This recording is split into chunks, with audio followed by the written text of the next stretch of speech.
watching the award-winning GHS-TV, a nationally recognized student television station.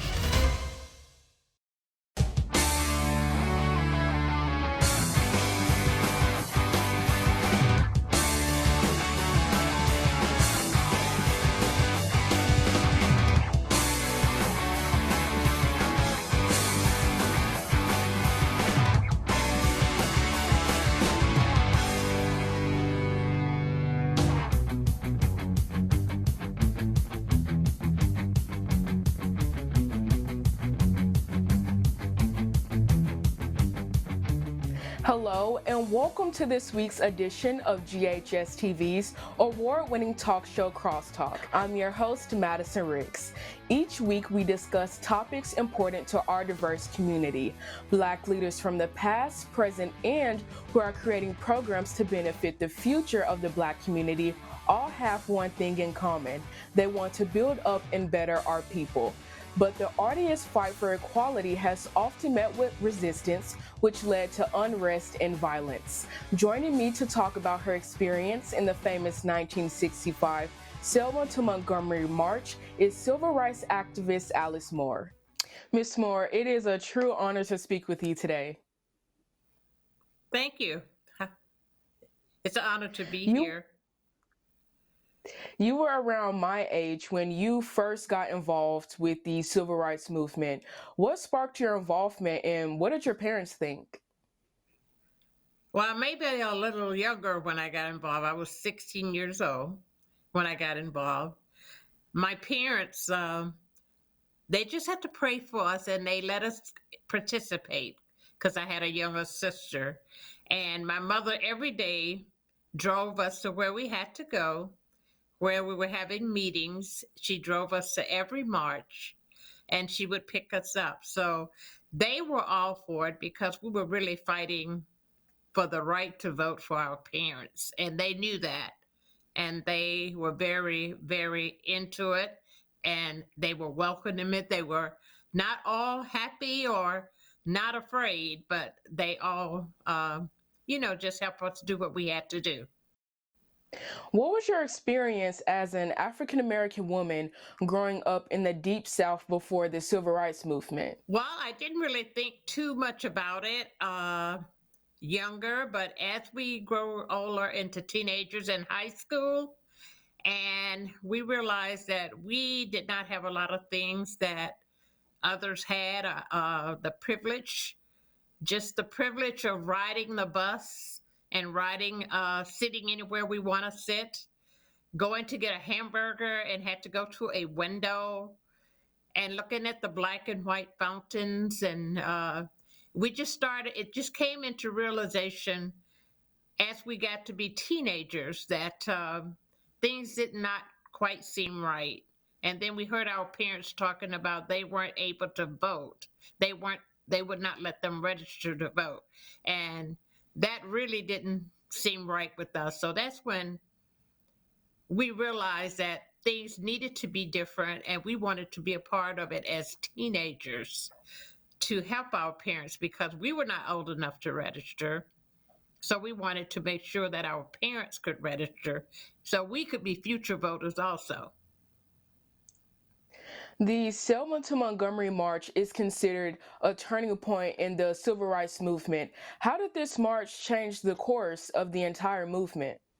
Well, it changed the course. Like everybody know the story. We started out 3 times, and the third time we got to really complete the march. Everybody did not march all the way. They marched part of the way, and they join you on the other end. But I went all the way, but it changed everything when it was so violent on that day, that first day, when we started to do the march and attempt to go across the bridge, and we were met with forces of beatings, tear gas, men on horses, and it was very bloody. I have friends that got beat, not just got a lot of tear gas, but there was friends that got beaten really bad. And we know on that day there was people that were killed.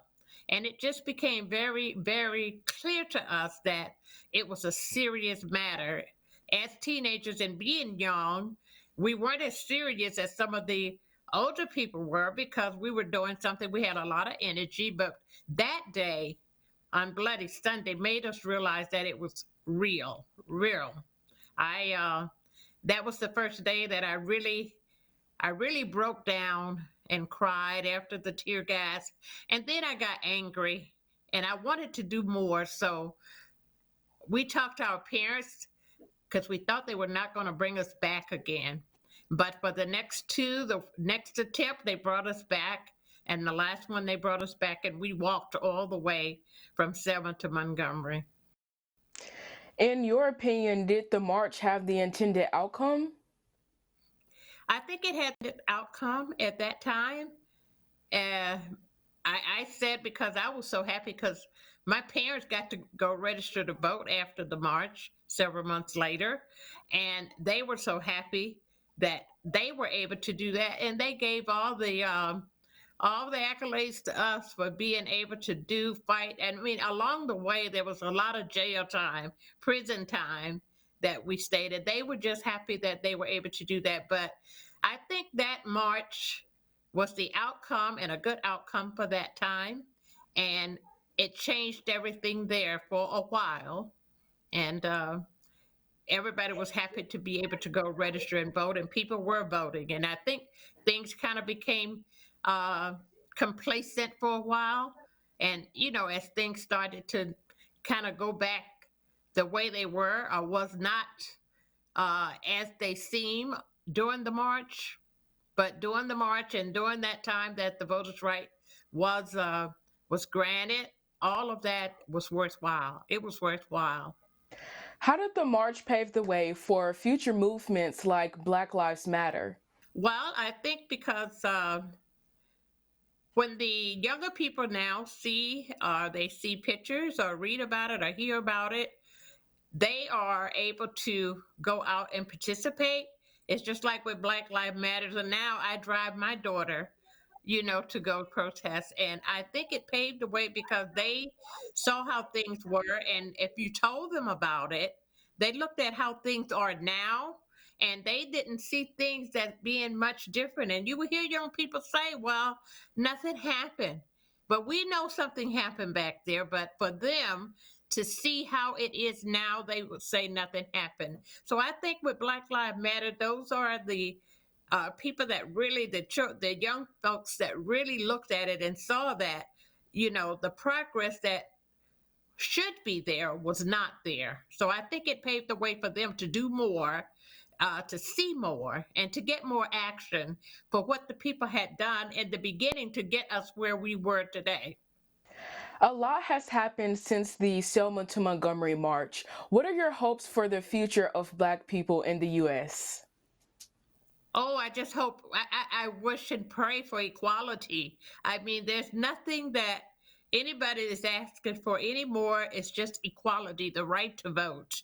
We want justice. We don't want all of the injustice. We just want to be treated like everybody else. But that seems to be the last thing on the list that people want to do is give us equal justice, equal opportunities. And we're not asking for anything to be handed for us. We just want the opportunity to get it ourselves or be able to get it ourselves. And we just want to be treated with dignity. That's another thing. We want our children to have better than what we had. We don't want them having to do the same things that we did. We want them to have a better opportunity for themselves. Ms. Moore, thank you for sharing your experiences today. It was very eye-opening. Thank you. Thank you. Glad to. Don't leave yet. When we come back, we'll speak with Shelby County Schools leader who is pushing to empower African American boys.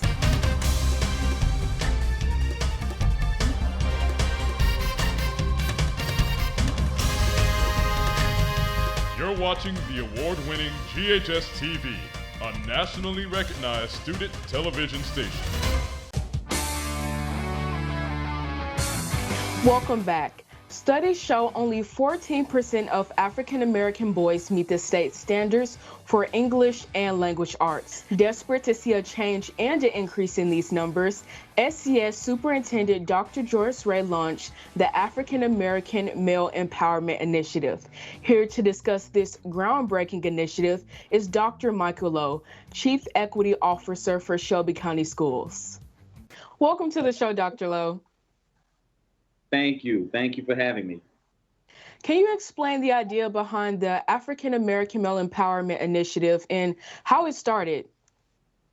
Well, Superintendent Ray, 2 years ago, we thought about looking at all the data that we brought in from Shelby County schools across the Memphis area, and the low-hanging fruit and for our schools was that our Black and brown boys were really underperforming in all statistical categories. So with this empowerment, part of our equity and access office, he put me in charge of just trying to rally the troops and get a hold of what we can do to strategize and come up with some plans to help our young men of color in Shelby County schools. And also to help not only look at them, but look at the adult practices, look at the teachers, look at administrators, principals, how are we treating those students, and also tailoring an approach because they all have a common history. And so we need to look at how can we tailor an approach to really help those students who are struggling the most in Shelby County.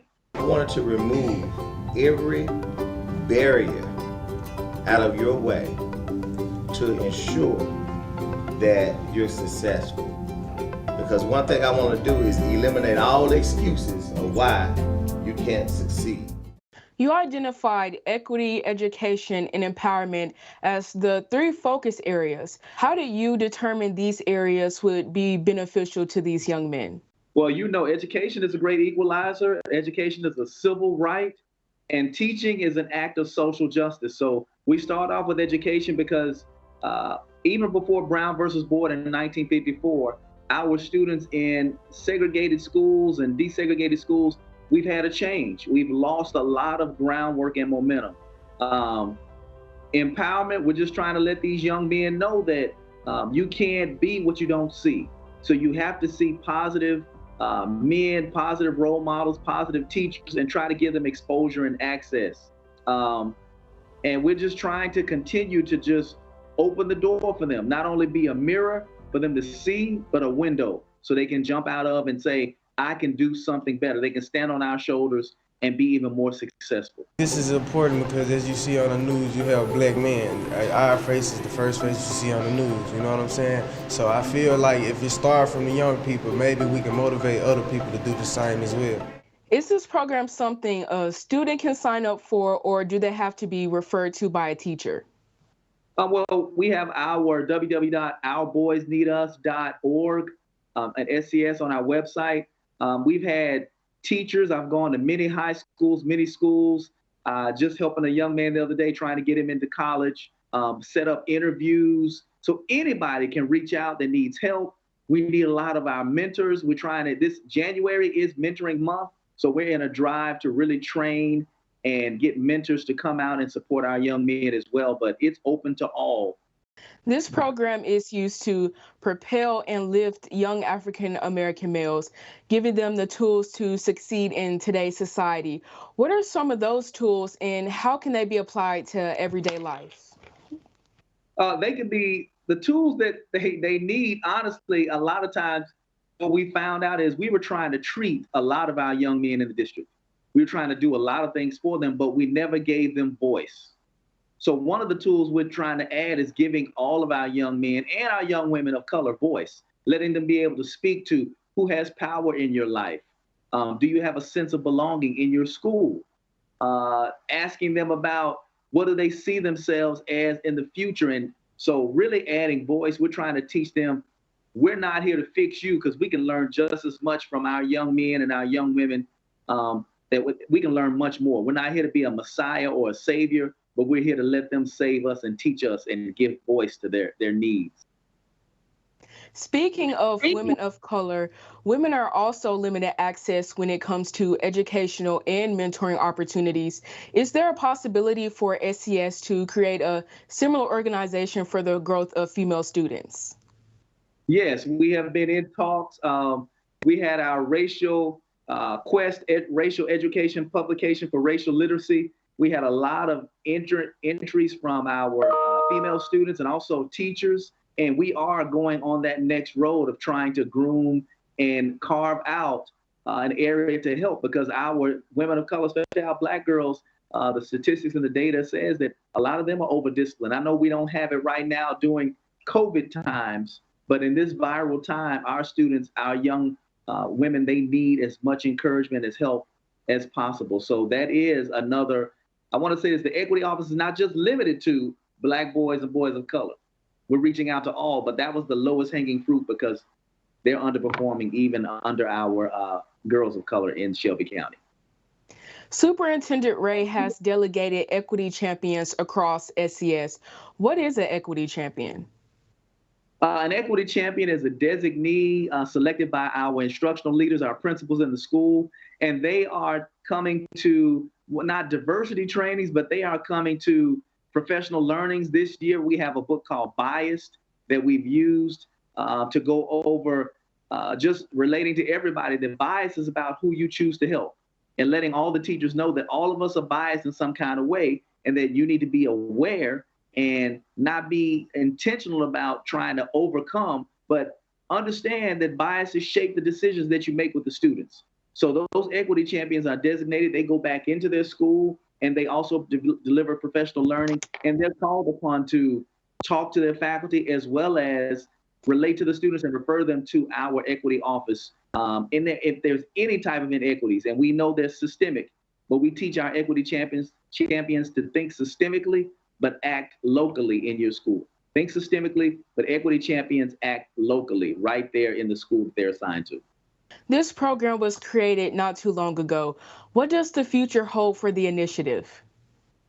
The future holds right now, even in our viral space, right now we have our Band of Brothers. We're starting our mentoring. We have 38126 is one of the zip codes. It's one of our areas that is targeted right now. They are one of our deepest areas of opportunity. So we have a group of mentors going out to the 38126 area, starting at La Rose Elementary School. We have male mentors going there, and we're trying to match our male mentors with the children that they are talking to, and not just talking about grades, but talking about life. 30 minutes, not after school, but during the school day, to make it important for the young men that we're talking to. So the future is to let that go viral, to continue to build upon the male mentoring aspect, and also to get more of the ACT scores to rise in Shelby County schools with our African-American males. Right now, the average is around 17, and we're trying to get that up to 19. We're trying to get that up past 19 to 21, because that's what makes an ACT ready grad in Tennessee.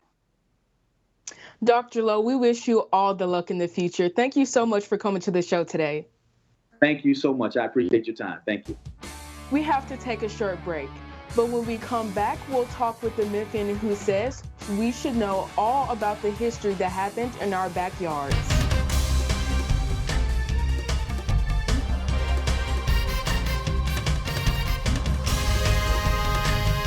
You're watching the award-winning GHS-TV, a nationally recognized student television station. Welcome back to Crosstalk. I'm your host, Madisyn Rix. From the moment we start school, we are taught about American exceptionalism, but many will argue that the more uncomfortable or more unflattering parts of our history are often glanced over in K-12 curriculum, even if they happened in our own backyard. Here to discuss how he is working to change this in Tennessee is Memphis leader and member of the Tennessee State Board of Education, Darrell Cobbins. Mr. Cobbins, thank you for joining me today. Thank you for having me. Topics such as slavery and segregation are being taught inside Tennessee classrooms, but you say these topics should hit home for students. What do you mean by that? Well, I think that the purpose of education really is to create informed citizens who can think critically and make good, sound decisions. In addition to all the arithmetic and English and language and all those things, what the goal of education should be is to produce leaders and citizens who can carry our communities forward into the future. And so understanding history, understanding the norms and values and situations that came out of different periods of history are all important to inform us as citizens of where we've come from, where we are, and make good decisions about ultimately where we should be going. How does having a personal connection to the information being taught increase relevance and understandability? Well, I think that for those, there's a place for everyone in history when you really think about it. Of course, those of us who are African American have a connection to slavery, but also those who aren't African American, those who are Caucasian, have a connection to slavery and other parts of history as well.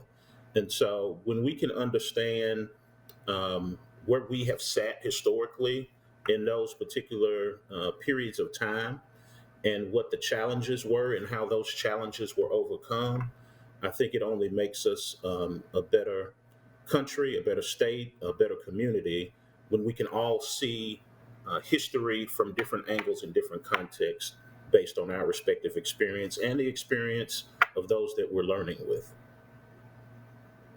As a member of the Tennessee State Board of Education, what are some of the ways that you are able to ensure that these crucial moments in history are being taught within the classroom? Well, there's a couple of things that the state board is able to do from a standards and standpoint, particularly as it relates to social studies. We have a very, very extensive process in terms of ultimately producing the standards that schools and districts develop their curriculum around. And it involves several years of steps of processes to get to the point where we say, based on these standards, here's what students should know and be learning. And so that's one area where we're able to have influence on what's actually ultimately taught in the classroom. Another area is our oversight of education preparation programs, which are basically the college programs that produce educators.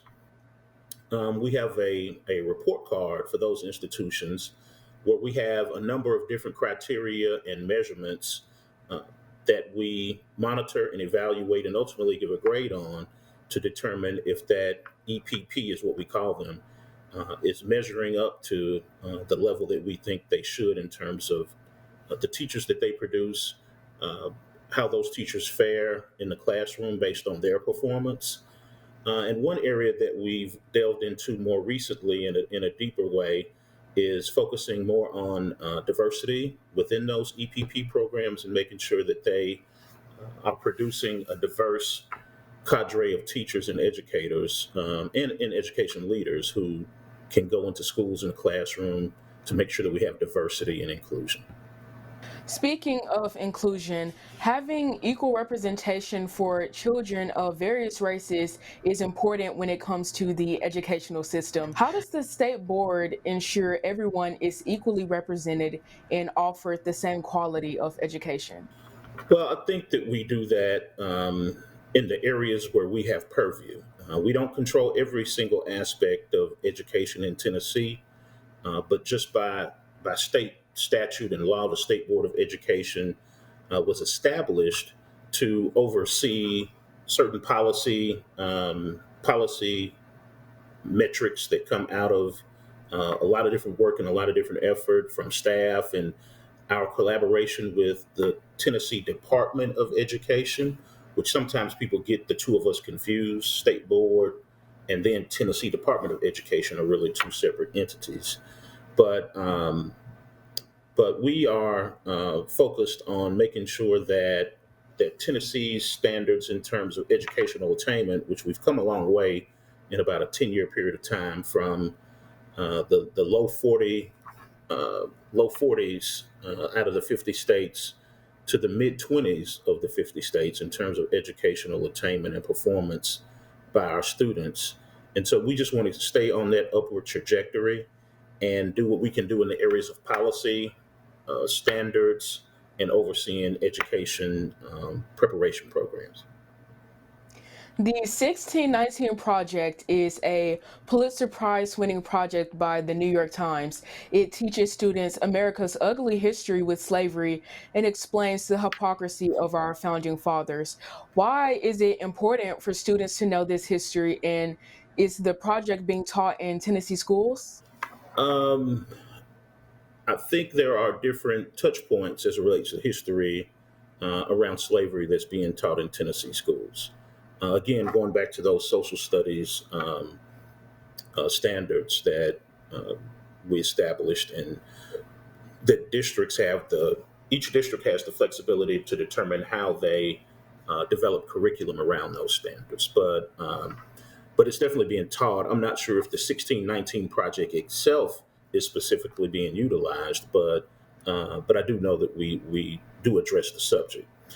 Now, I think it's important that that ugly side of history be examined, and I use the word examine um, purposefully in the sense that I believe that uh, all these different periods of history should be put under a microscope. And we look at power dynamics, we look at um, the issues of that particular day and time. What were the norms and values of that particular time? Because it's easy for us to judge 100 years later a period that was 100 years ago, but it may have been a different day and time. And so you've heard the term before that those who don't know their history are doomed to repeat it. And I believe that it's important for us to know the good, the bad, and the ugly, so that we don't repeat those bad things, but that we also hold on to those good things that have made us a great country and has allowed for so many people, black, white, and otherwise, to achieve their dreams and prosper in America as well. Well, Mr. Cobbins, this was a great conversation. Thank you for talking with me today. Thank you for having me. I appreciate the opportunity. Once again, thank you to all the guests for their insight on today's topic. For more information on our programming, please check us out on the web at ghstv.org, where we are streaming live 24 hours a day. You can also check us out on Facebook and Twitter. I'm Madisyn Rix. From all of us here at GHS-TV, thank you for watching Crosstalk, and I hope to see you again.